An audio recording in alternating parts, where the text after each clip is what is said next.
There's no bite. Geez, that's like making double from there. Trying to practice for this 60-yard wedge shot, and you look like a fucking idiot. Don't hit it 94. Fuck off. I'm trying.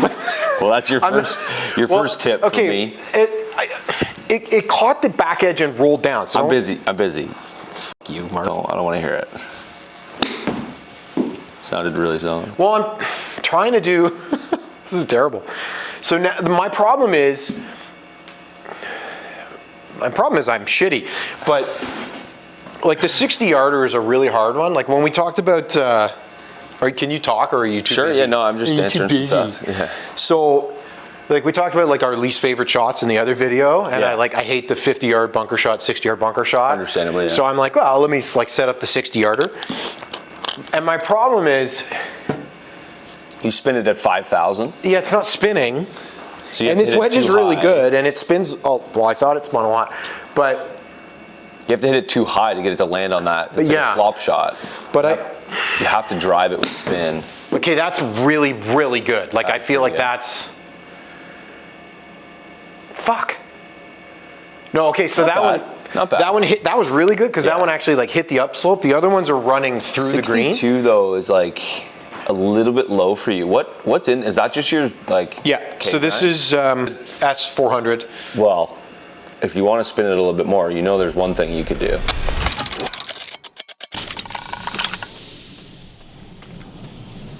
Good. So basically, Matt always makes more work for me. Fuck you, Marc. I don't want to hear it. But he's not spinning his like 60-yard shot enough. It's like 6,000, which a lower trajectory on a green that's pretty firm, it's not stopping. So he needs that number to be like 7,500 plus. For those of you at home too, it's like clean contact, fresh grooves, you gotta clean them, make sure there's no slime on there, and you'll get the most spin. Obviously we're inside, so that's not a problem. Part of it is his technique, don't get me wrong, right? I mean, could he get better with delivering the club in a more spinny fashion, create more spin loft? He could for sure, but we're at the Smash Factory. Part of my job is to have someone come in and go, they're not going to change. This is exactly who they are. How do I build equipment for them instead of going, hey, let me show you something and coach them, because that's not generally my job. So basically what I'm going to do is I know for a fact that I and a few other people that I know spin this ZNE BGT shaft a lot more in a wedge, whether it's the weight property, whether it's the tip section, whether it's the graphite barrel here. So I'm basically just going to build Matt a new wedge and kind of give him a gift here, and hopefully he doesn't have to change his technique much to spin it a little bit more on that shot.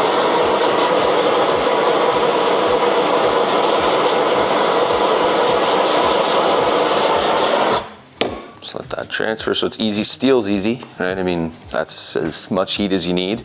Graphite, you do not twist it like that. This shaft, luckily, it looks graphite, it looks super cool.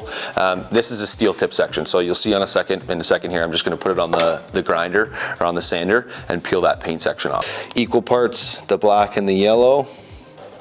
So we have a curing cell here, which basically just means it's a oven that holds onto the hosel, that heats up to a certain temperature and holds that for a certain time, which basically makes the head cure in 20 to 30 minutes instead of 24 hours. So we're gonna do that in a second. So I'm gonna mix this glue, make sure there's no bubbles in it or anything like that, no spots that haven't been mixed properly, and then we will prep the tip. So I'll show you this here on my fancy sander.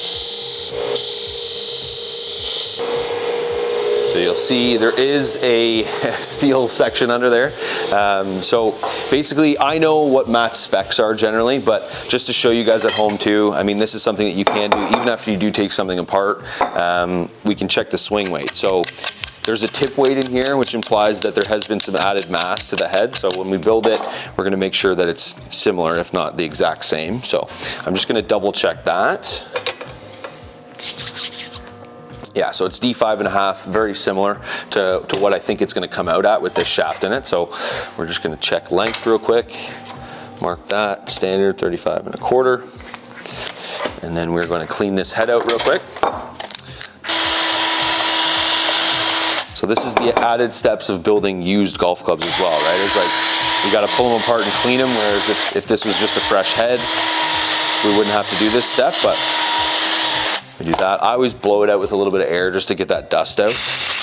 things like that. You can, if at home, if you're building, you don't have an air compressor. I used to use a Q-tip and some acetone. That helps as well. That's an added step that you can do. But I'm just gonna put well, I'm gonna grab something funky actually, because Matt always wants a funky ferrule. So let me just see what we can put on there. Yeah. I figured that if I'm building it.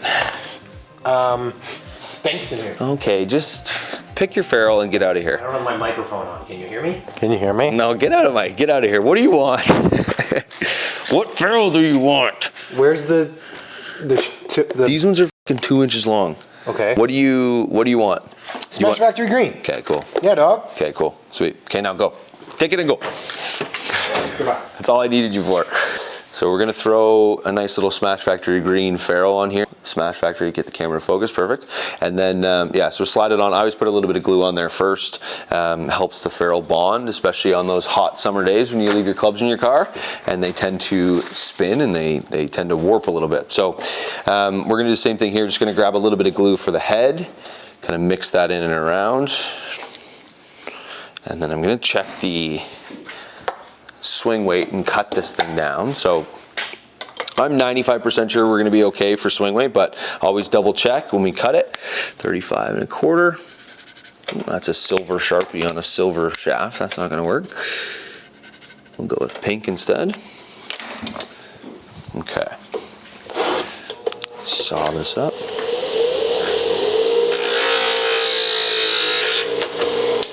It's E4.2 right now, so I know generally when I put a grip on, I'm going to lose about 10 swing weight points. It's going to be like D4.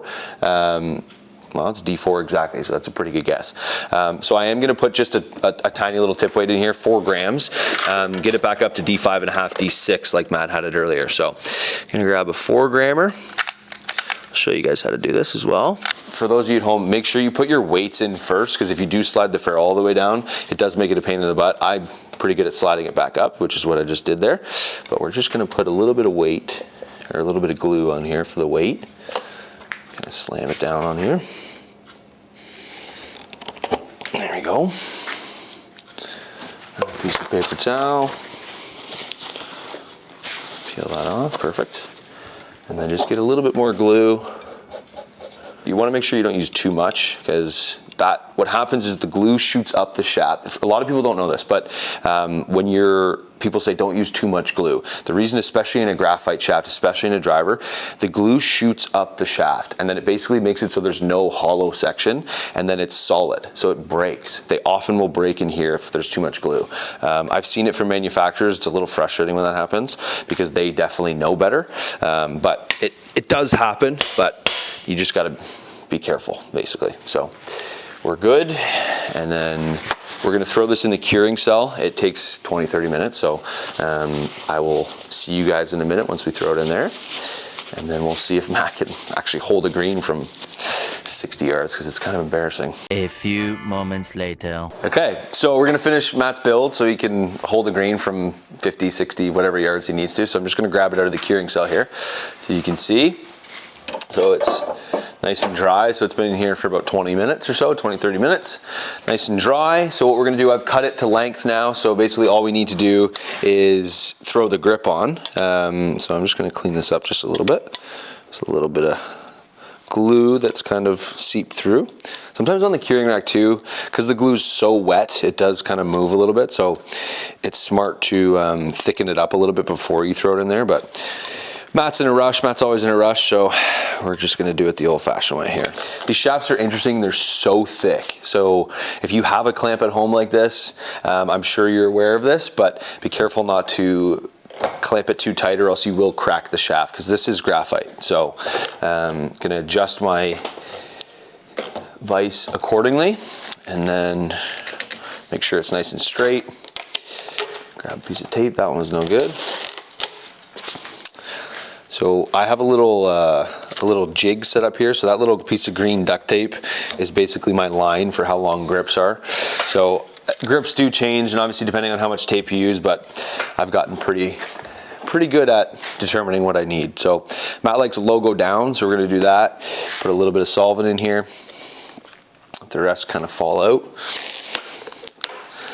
There you go. So this is a lambkin grip. It's got some cord in it, so as you install it, it does kind of expand a little bit, so you got to be careful not to rip it, or else it will be wrecked. But I'm just going to line this thing up. Make sure it's nice and straight. I know Matt said he bent it to 59. I'm just going to double check, make sure that that's the case. So bringing it over here. 63-ish Y angle, 63.5. Okay, sounds good. 1 degree flat, so 63 and a half or so on this guy. And then we're gonna have it at 59 degrees of loft. So when you install a new shaft, it's always good practice just to double check the loft and lie, because things do change. So it's 62 lie, 59 loft. So I'm just gonna go up just a tiny little bit. Not a ton. I know Matt likes his wedges flat, so. There we go. 62, 63. Perfect. Double check that again. Good, actually. So I'm just gonna bend it just a little more and take a little bit. I took a little bit of loft off it when I did it, so I'm just gonna add a little bit here. 63, back to 59. Can't have any excuses, you know. 58.8, 58.9, I'll take it. 63. All right, so let's go try it. I have work to do, but you do need to figure out how to hit this 60 yarder. So I've done something. You'll notice it's not rocket Scientology, but is that a knee shaft? So 115. The medium weight, there's 3? Yeah, I just want you just to try it. Don't change whatever you're doing. Just do what you're doing. I'm not good enough to change what I'm doing. That's also true, because you're... All right. Okay, so anyways, I have stuff to do. I'll be over here, and I'll listen to see if... Or I'll watch. Is it like dry? Like it's not... No, it's dry. Okay. Yeah, I use the curing rack and stuff. Yeah, you're good. I don't know. Sounds better. Boy, does that shaft feel different. Sounds different. Yeah, it sounds a lot different too, eh? First one. Oh, it hit the pin. It hit the pin. That doesn't count. All right, I'm done. It went in the bunker. I'm not helping it landed. I wish we could do a replay. It landed in the hole. That's hilarious. Hit the pin and went into the bunker. Remember when Tiger did that at the Masters and he hit the pin and then it went? That just happened to me there. I'm as good as Tiger. Is what I'm saying. Pretty much. First swing though. That's actually okay. So a couple things happened there. Good for you landing it in the hole. Blah blah blah. But that had 9,000 spin on it. Okay. What was your most before? 61. 60. Maybe 66? 6,600, something like that. Yeah. Yeah, so I think I got one, but I launched it way too long at 7,000, but it went too long. So it was, yeah.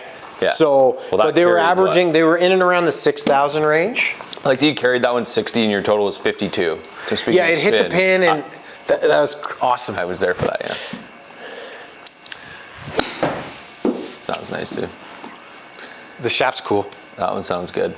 Yeah. So just the way you deliver it, I think you're going to get more. Yeah. See, that's what we want to do. It's now, okay. Changer. See, so now I don't feel like I only have to stop it with, there's 8,800 and I didn't even hit that one good. Yeah, same head too, same swing weight. Yeah, they watch us build us. So, same head. Yeah. So, everything's the same, you reshaft it. What I think it's going to allow you to do is kind of like, deliver a little bit more dynamic without it getting like wild, and keep the launch down and keep the spin up.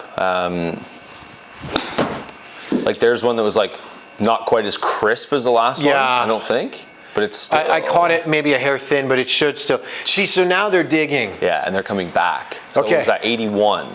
So that's like, dude, that's 2,000 more than what you were averaging. Yeah, that's a big difference. Bad one. Okay, so before I was like trying to do everything I could to spin it. Let me, again, try and really get the spin up here. Yeah. Nice. That should land just past it. Oh, too far. Carried it too far, okay. I'm trying to see what I can do with it. The nice thing is I know that it'll spin now, so I'm getting aggressive, whereas before I would always... You left everything in the bunker. Yeah, I would try. Or hit it 15. Well, because if I landed it pin high, it would just roll out. Yeah, can you land one like pin high just past? There you go. I chunked that a bit, I think. I think that should be pretty good. I don't know, it's different. It's pin high and spin. There. Perfect. What's that, 8? And I didn't even hit that one good. 83. Yeah, that's... So just by switching shafts, that's 2,000 RPMs of spin. And what I would say is that that's probably not for everybody. I mean, I don't think, but I know your game well enough to know that like what equipment's going to do for you. And I know you're stubborn enough too that you'd rather change equipment, which in theory too, like I would argue that even the highest level coaches if you don't have to change your technique and you can change a product to get the result that you're after, it's more worthwhile. Like, if you're the #1 player in the world and they're like, hey, you're not very good at this. Yeah, do it differently. Yeah. By the way, that was awesome. That was 8,700. Yeah. Okay. Yeah. I'm starting to get it. There you so go. now I can just be aggressive. I'm not changing the way I'm moving into it. Yeah. Numbers look very similar other than that spin. Like spin is just more ball speed, a little less hit, and like more spin. I thinned that like you wouldn't believe. It's going to go in the hole. I think that's too long, yeah. No, it might. Good. Zing. Yeah, this is awesome. So now they're just all ripping. Your misses are even good. Yeah, that's got to be 86. 99. That's ridiculous. So you caught that little fin. Low yeah, that was a miss. Yeah, so there's where like, okay, friction plays a part, rides Almost the face a little bit. Spin. That's wild. On a 57-yarder, that is... Gareth would be impressed with that. He would be impressed. I'm impressed. Hey guys, Bally here. We are almost at 2,000 subscribers. When we hit 2,000, we will give a free fitting to one random subscriber. Every 500 after that, we will give a free fitting. So stay tuned. We're going to be giving a lot of shit away. See you soon.